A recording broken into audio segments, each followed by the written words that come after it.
የአንጋፋውና ተወዳጁ አርቲስት ንብረት በአራጅ ሊሸጥ ነው።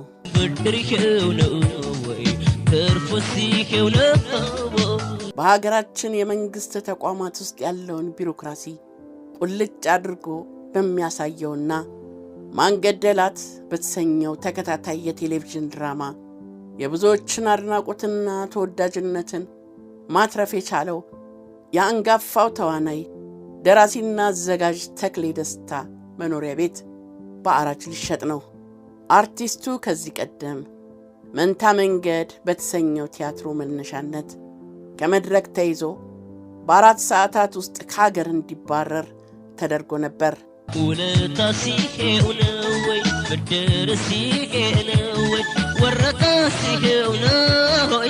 የኢትዮጵያ ንግድ ባንክ የዚህን አንጋፋና ተወዳጅ አርቲስት መኖሪያ ቤት የአራጅ ጨዋታ ያወጣበት ሚድ ትሬኒንግ ለሚባል ድርጅት ቤቱን በማስያዣነት አስይዞ ብድር የወሰደ ሲሆን ድርጅቱ ብድሩን በአግባቡ ባለመመለሱ ምክንያት ባንክ ቤቱን አራጅ ማውጣቱን አስታውቋል።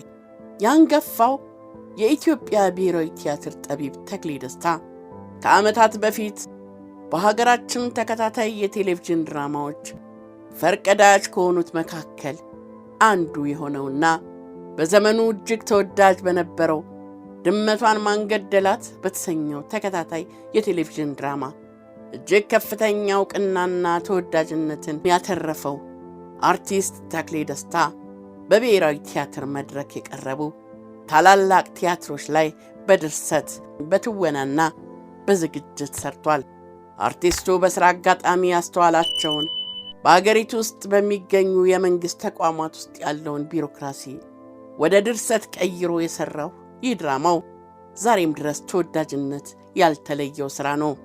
በዘመኑ ቴሌቪዥን በሚደርስበት ቦታ ሁሉ በመላው ኢትዮጵያውያን ዘንድ ተወዳጅ የነበረው ይኸው ማንገደላት የተሰኘው ተከታታይ ቴሌቪዥን ድራማ የአንድን የመንግሥት መስሪያ ቤት መዝገብ ቤት አይጥ አስቸግራ ድመት ሊገዛ ተፈልጎ ድመቷ በየትኛው የመስሪያ ቤቱ ሕግ ትተዳደር፣ ለቀለባ በጀት እንዴት ይያዝላት፣ በምን መዝገብ ላይ ትስፈር፣ ባላቂ ወይስ በቋሚ ቃትም መዝገብ የሚሉ አስቂኝና አስተማሪ ሐሳቦች የሚነሱበት የምንጊዜም ምርጥ ሥራው ነበር።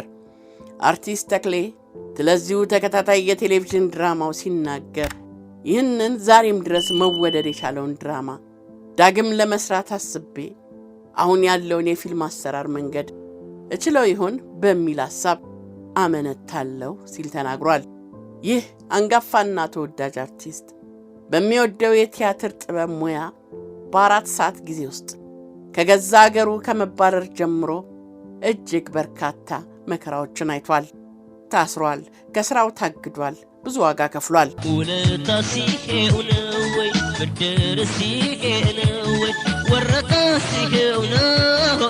መልእክቱ ዓለም አቀፋዊ፣ ጭብጡ ደግሞ የሕግ የበላይነትን ስለማስከበር የሆነውንና በቶፊቅ አልሐኪም የተደረሰው የዓለማየሁ ገብረ ሕይወት አዛማጅ ትርጉም የሆነውን መንታ መንገድ የተሰኘውን ቲያትር በሚሠራበት ጊዜ እጅግ ከባድ ፈተናዎችን አይቷል።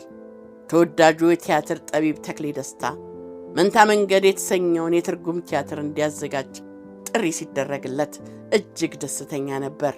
ከዓመታት በፊት ወደ ተለየውና እጅግ አብዝቶ ወደሚወደው የቲያትር ሙያ የመመለሱ ጉዳይ ያጓጓው አንጋፋው አርቲስት የቀረበለትን ጥሪ ተከትሎ ጭብጡ ስልጣኑን ለማቆየት የተለያዩ አማራጭ መንገዶችን በሚፈልግ የአገር መሪ ዙሪያ የሆነውን ይህንኑ ቲያትር በአዘጋጅነት ለመስራት ይኖርበት ከነበረው ሀገር አሜሪካ በ2009 ዓ.ም ወደ ሀገሩ ገባ። እጅግ የሚወደውን ሙያ ከሚወዳቸው የሙያ አጋሮቹና ጓደኞቹ ጋር ለመስራት ባገኘው ዕድል የተደሰተው ተክሌ የቲያትር ዝግጅቱን ጀምሮ ከተዋናዮች ጋር በብሔራዊ ቲያትር መድረክ ልምምድ ማድረጉን ቀጠለ። ተክሌ የዓመታት ሕልሙ ተሳክቶ ቲያትሩ ለመድረክ የሚበቃበትን ቀን በጉጉት እየተጠባበቀ ልምምዱን የቀጠለው ተክሌ አንድ ቀን በልምምድ ላይ ሳሉ ከመድረክ ላይ ሲቪል በለበሱ የደህንነት ሰዎች ተያዘ። በጸረ ሕዝብ ሥራ ላይ ተገኝተሃል ተብሎ በቁጥጥር ስር የዋለው ከያኒ በጉዳዩ ግራ ተጋብቶ ምን ማድረግ እንኳን እንደሚገባው ማሰብ በማይችልበት ሁኔታ ውስጥ እያለ በ4 ሰዓት ጊዜ ውስጥ በአስቸኳይ ከሀገር መውጣት አለብህ ተባለ። ሁኔታው ለተክሌ ዱብዳ ነበር።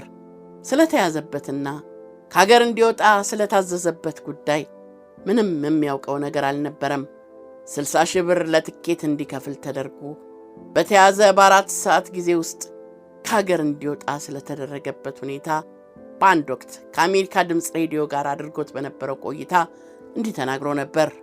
በትውልድ ኢትዮጵያዊነት ያገኘሁትን መታወቂያዬን ነጥቆ ከዚህ በኋላ አገር አለኝ ብለህ ወደዚህ እንዳትመጣ አለኝ በማለት ሁኔታውን እጅግ በበዛ ቁጭትና ሐዘን የሚያስታውሰው አንጋፋው ከያኒ ይህች ቃል በሕይወት እስካለው ድረስ በጆሮዬ ላይ ትጮኻለች ሲል ተናግሯል።